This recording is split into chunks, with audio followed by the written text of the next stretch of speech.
ہمیں دیکھو کتنے کانفیڈنٹلی ہم ان عاملوں کو پکارتے ہیں. یار میں نے شف سرکار سے گلے ملا میں کہ بہرحال انسانیت کے ناطے جب کوئی ملتا ہے تو آپ ملتے ہیں. میں نے کہا ایک تھوک ہم پہ بھی لگا دو یار. شف سرکار اچھا کمال ہے, دونوں ہنس رہے تھے. مجھے ہنس اس لیے رہا تھا کہ یہ ہو کیا رہا ہے, واٹس گوئنگ آن, کس پہ یعنی 180 ڈگریاں آپس میں کیا کر رہی ہیں, ملاقات کر رہی ہیں. تو میں نے کان میں کہا ایک پھونک ہمارے بھی لگا دو یار. تو ہاں شف سرکار آگے کیوں بیٹھی تھی تو میں بتانا ہی بھول گیا. یہ تو میں بھول ہی گیا. اچھا میری شف سرکار سے ملاقات ہوئی, مجھے بھی بہت ہنسی آئی کہ یار شف سرکار کو بھی بہت ہنسی آئی. خیر تو شف سرکار کو اس لیے آگے بٹھایا ہوا تھا, آگے کا تو مجھے پتہ نہیں, بٹھایا ہوا اس لیے تھا. لوگ کہہ رہے ہیں ایک ایسی علماء کنونشن ہے جس میں شف سرکار آئی ہوئی ہے. وجہ اس کی ہے کہ فوجیوں میں بعض فوجی لوگ اس سے دم کرواتے رہے ہیں, عقیدت ہے ان کو. فوج میں بعض لوگوں کو شف سرکار سے عقیدت ہے, پیر بنایا ہوا ہے. تبھی تو میں کہتا ہوں یہ جو عامل لوگ ہیں اچھوں کی کھوپڑی کو خراب کر دیتے ہیں. تو یہ جو بڑے بڑے علماء جو ہے نا, جب ان عاملوں سے بے وقوف بن جاتے ہیں تو وزیر اعظم کا بے وقوف بننا ان عاملوں سے یہ کوئی اچھمبے کی بات نہیں ہے. اور اسی طرح فوج کے بعض افسرانوں کا بے وقوف بننا کوئی اچھمبے کی بات نہیں ہے.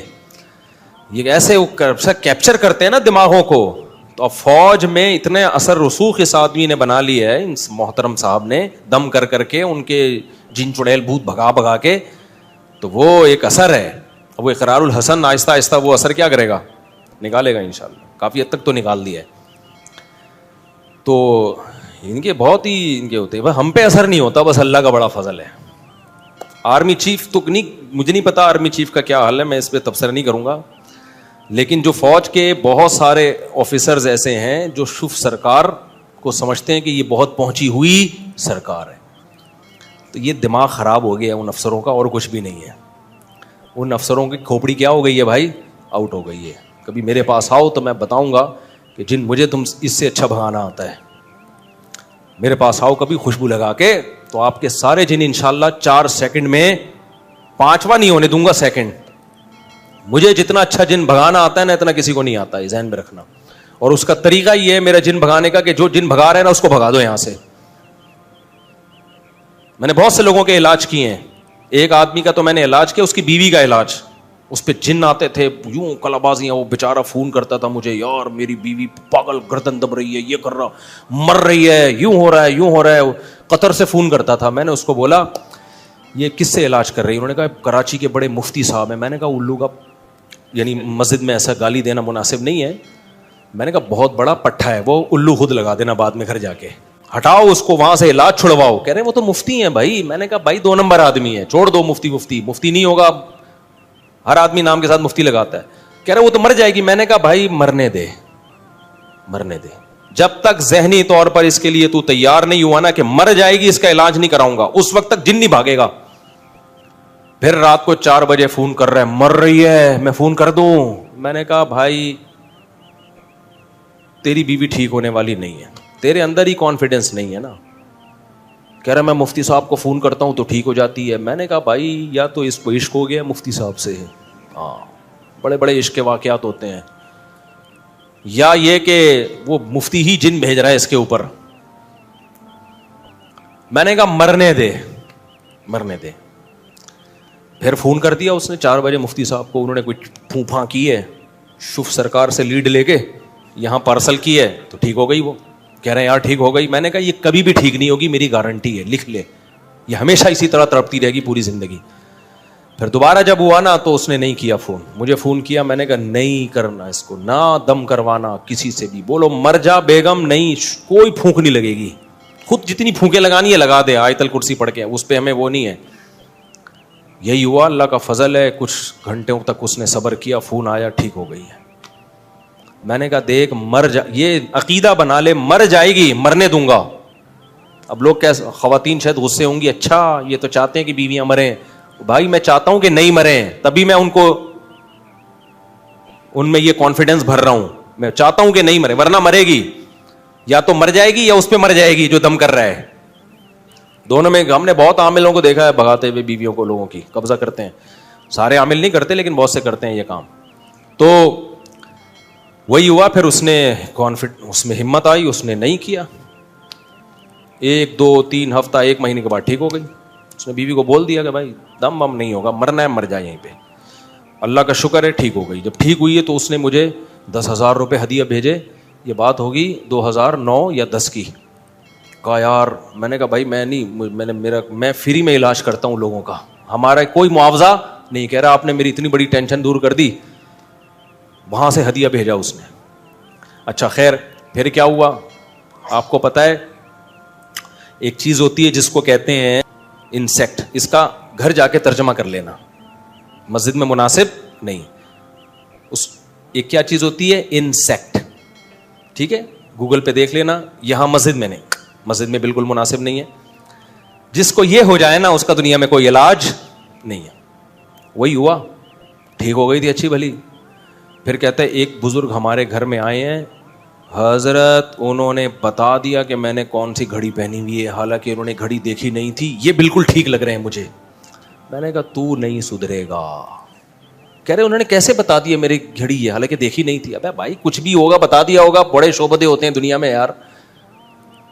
کہہ رہے نہیں حضرت یہ ٹھیک ہیں, وہ تو ٹھیک نہیں تھی یہ. میں نے کہا تمہاری قسمت, تمہاری نسلیں برباد ہوں گی. یہ 10,000 بھی میرا دل چاہ رہا تھا واپس لے اپنا, ہمیں نہیں چاہیے یہ. اب تک برباد ہو چکا ہوگا, اللہ بچا کے رکھے. لیکن یہ جب ایک دفعہ انسیکٹ کسی کو ہو جائے نا, عاملوں والا, یہ انسیکٹ چاہے دیوبندی کو ہو, بریلوی کو ہو, اہل حدیث کو ہو, کسی ڈاکٹر کو ہو, انجینئر کو ہو, پروفیسر کو ہو, یا کسی فوج کے بہت بڑے آفیسر کو, یہ انسیکٹ ختم نہیں ہوتا. جن کو نہیں آتی انگلش میں انسیکٹ کسے کہتے ہیں, وہ بیان کے دوران ہی گوگل پہ انسیکٹ لکھ لیں, ٹھیک ہے. یہ کبھی بھی انسیکٹ ختم نہیں ہوتا. ابے ہمیں دیکھو کتنے کانفیڈنٹلی ہم ان عاملوں کو پکارتے ہیں یار. میں نے شف سرکار سے گلے ملا, میں کہ بہرحال انسانیت کے ناطے جب کوئی ملتا ہے تو آپ ملتے ہیں. میں نے کہا ایک پھونک ہم پہ بھی لگا دو یار. شف سرکار کا اچھا کمال ہے, دونوں ہنس رہے تھے. مجھے ہنس اس لیے رہا تھا کہ یہ ہو کیا رہا ہے, واٹس گوئنگ آن. کس پہ یعنی 180 ڈگریاں آپس میں کیا کر رہی ہیں, ملاقات کر رہی ہیں. تو میں نے کان میں کہا ایک پھونک ہمارے بھی لگا دو یار. تو دیکھو ہمارے جو مذہب ہے نا, مذہب میں میں یہ چند چیزوں کو کیوں بہت زیادہ فوکس کرتا ہوں کہ یہ جڑ ہے, یہ کیا ہے, بنیاد ہے. جب تک یہ بنیاد ٹھیک نہیں ہوگی آپ دین اور مذہب کو فالو نہیں کر سکتے. تو میں اس کی مثال دے رہا تھا کہ اللہ تعالیٰ چاہتے ہیں ہم پریشان رہیں یا خوش رہیں. بولو, یہ جو اللہ نے کہا نا کہ ہم تمہیں آزمائشوں میں ڈالیں گے, لیکن جو لوگ صبر کریں گے اور کہیں گے ہم اللہ کے غلام ہیں, تو یہ اللہ نے ہمیں آیت کیوں بتائی ہے؟ تاکہ ہمارے دل میں غم کو برداشت کرنا آسان ہو جائے, ہم غمگین نہ ہوں. کیونکہ غم تو آئیں گے, یہ ہو نہیں سکتا کہ دنیا میں پریشانیاں نہ آئیں, یہ ناممکن ہے. یہ ہر شخص کو آتی ہیں. آپ سمجھتے ہو بڑے لوگوں کو نہیں آتی؟ بڑے لوگوں کی پریشانیاں بڑے لیول کی ہوتی ہیں, بہت اونچے لیول کی ہوتی ہیں. تو یہ پریشانی تو ہر شخص کو آئے گی. اللہ چاہتے ہیں کہ ان میں برداشت کی عادت ہو جائے, یہ خوش رہنا سیکھیں. تو اسی وجہ سے دنیا میں سب سے بڑا انعام کیا ہے؟ خوشی ہے یا نہیں ہے؟ پیسہ انسان کیوں حاصل کرتا ہے؟ خوش رہنے کے لیے. صحت کیوں چاہتا ہے؟ خوش رہنے کے لیے. تو اللہ نے قرآن میں فرمایا کہ الا بذکر اللہ تطمئن القلوب, اللہ کے ذکر سے دلوں کو سکون ملتا ہے. اب پتہ ہے لوگ وظیفے پڑھتے ہیں پیسہ حاصل کرنے کے لیے, وظیفوں میں اللہ کا ذکر کیا جاتا ہے, حالانکہ اللہ کہہ رہے وظیفوں سے پیسہ نہیں, وظیفوں سے کیا ملے گا؟ سکون ملے گا. سکون کے لیے کوئی وظیفہ نہیں پڑھ رہا ہوتا. کمال کی بات ہے یا نہیں ہے؟ ابے بھائی صبح شام لوگ ہمارے پاس آتے ہیں, مفتی صاحب پیسے ہی نہیں ہے, بے روزگاری ہے, بل اتنا آ گیا, دل چاہ رہا ہے وہ بل بکری کو کھلا دیں, ٹھیک ہے. تو آپ کوئی وظیفہ بتائیں, تنخواہ بڑھ جائے ہماری, پیسے بڑھ جائیں. تو میں بتا تو دیتا ہوں حسبی اللہ و نعم الوکیل یا رزاق, کی پڑھ لینی چاہیے.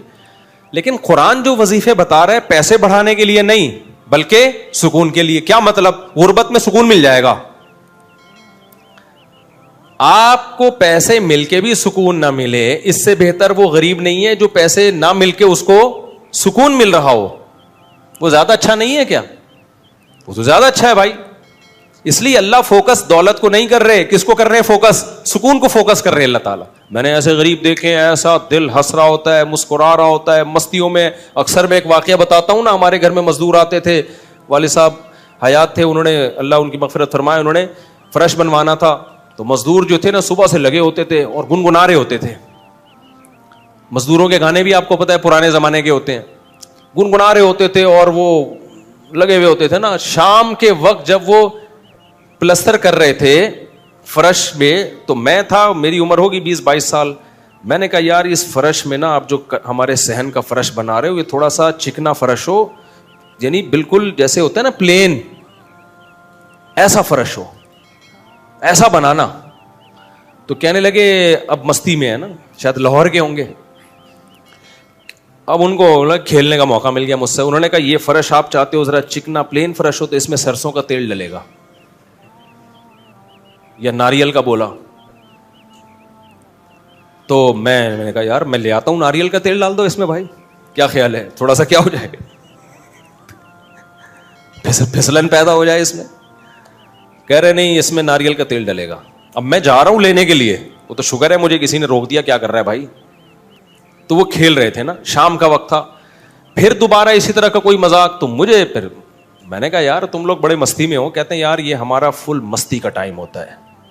وجہ اس کی ہے, ان کے الفاظ دیکھو, کہہ رہے ہم صبح سے تھکے ہوئے ہیں, مغرب کی اذان ہونے والی ہے, فرش کمپلیٹ کریں گے, گھر جائیں گے, تھکے ہوئے ہیں نا ٹھیک ٹھاک, دہاڑی ملے گی, گھر جائیں گے, نہائیں گے, دھوئیں گے, منجی پہ بیٹھیں گے, بیوی بچے ہمارا انتظار کر رہے ہیں, شدید بھوک میں کھائیں گے کھانا, اس کے بعد لمبے ہو کے سو جائیں گے. کل کا نہیں, دہاڑی آج کی ہے, کل کی نہیں ہے. ان کو صرف اسی میں خوشی ہے, کام ملا ہوا ہے یار, کام ملا ہوا ہے. سمجھ رہے ہو کہ نہیں سمجھ رہے؟ ان کو خوشی اس بات کی ہے کہ ہمیں کیا ملا ہوا ہے, ایک ٹھیکے میں کام ملا ہوا ہے, مزدوری مل گئی, یہ بہت بڑی خوشی ہے ان کے لیے. اور انہی دنوں میں کروڑ پتی لوگوں کو ڈپریشن میں دیکھ رہا تھا. تو خوشی کا تعلق, حکیم اختر صاحب رحمہ اللہ تعالی ایک جملہ بڑا اچھا فرمایا کرتے تھے کہ بادشاہ اٹیک ہمیشہ بادشاہ پہ کرتا ہے, بادشاہ کبھی بھی بھنگیوں کو اور نیچے طبقے کو اپنا ہدف نہیں بناتا. کبھی آپ نے کسی ملک کے بادشاہ کا خلاف کسی بادشاہ کا بیان کسی جمعدار کے خلاف نہیں سنا ہوگا کہ جی سعودی عرب کا بادشاہ کہے کہ پاکستان میں وہ جو فلاں جگہ جو چپڑاسی ہے مجھے بالکل پسند نہیں ہے. وہ کبھی سنا آپ نے؟ بادشاہوں کا ہدف کیا ہوتا ہے؟ وہ ہو سکتا ہے امریکہ کے صدر کے خلاف بیان دے دے, وہ بڑے کسی اور کے خلاف بیان دے دے, اٹیک بھی کریں گے. اب کبھی نہیں آپ نے سنا ہوگا بادشاہ نے بیچارے کسی رکشا چلانے والے کو بم سے اڑوا دیا بھائی اللہ یہ کہ وہ ایجنٹ ہو کسی کا, پھر وہ رکشے والا ہے نہیں, وہ ہے کوئی اور, وہ کوئی بڑی چیز ہے, وہ روپ دھارا ہوا ہے اس نے. ورنہ اوریجنل کوئی ٹماٹر والا ہو تو کبھی آپ نے دیکھا کہ کسی ملک کی فوج اس ٹماٹر والے پہ اٹیک کر رہی ہے؟ ایسا نہیں ہوتا. حکیم اختر صاحب رحمہ اللہ تعالیٰ فرمایا کرتے تھے کہ بادشاہ ہمیشہ قبضہ کس پہ کرتے ہیں؟ بادشاہوں پہ. فرمایا کہ دل جو ہے یہ پورے جسم کا بادشاہ ہے. دل کیا ہے؟ اللہ کو جب کوئی ناراض کرتا ہے, اللہ کا جب کوئی ذکر نہیں کرتا, تو اللہ تعالیٰ اس سے پیسہ نہیں چھینتے, نہ اس سے گھر چھینتے ہیں, نہ اس سے اس کی جو ہے نا خواہشات چھینتے ہیں. اللہ ڈائریکٹ اٹیک کس پہ کرتے ہیں؟ دل پہ. دل اپنے قبضے میں لے کے پریشانی ڈال دیتے ہیں اس کے اندر. اللہ دل, حدیث میں آتا ہے کہ جو دل ہے نا بین اصبعی الرحمن, اللہ کی 2 انگلیوں کے درمیان میں ہے یہ دل, ایسا کنٹرول ہے اللہ کو. تو اللہ کیا کرتے ہیں؟ دل کو لے کے اس میں کیا ڈال دی؟ بے سکونی بھر دی اس میں. چل بھائی سب کچھ ہے, خوشیوں کے سارے اسباب, 1000 گز کا بنگلہ, واش روم ایسا, غریب آدمی جائے بولا یار ایسا تو میرا بیڈ روم نہیں ہے جیسا ان کا واش روم ہے. ہر کمرے میں اے سی لگا ہوا ہے, بل کی کوئی ٹینشن نہیں, اتنا پیسہ, روڈیں صاف, سڑکیں صاف, کوئی ٹینشن نہیں. اور آج کل کے جو سیکولر لبرل لوگ ہیں ان کو تو وہ والی ٹینشن ہے ہی نہیں جو ایک مولانا ٹائپ کے لوگوں کو ہوتی ہیں. سمجھ گئے ہوگے آپ بھائی؟ وہ جو ٹینشن جو جس کو ساری دنیا ٹینشن سمجھتی ہے, یعنی شادی کو, بیوی کو, تو وہ والی ٹینشن سے تو یہ کیا ہوتے ہیں؟ بالکل آزاد ہے ہی نہیں.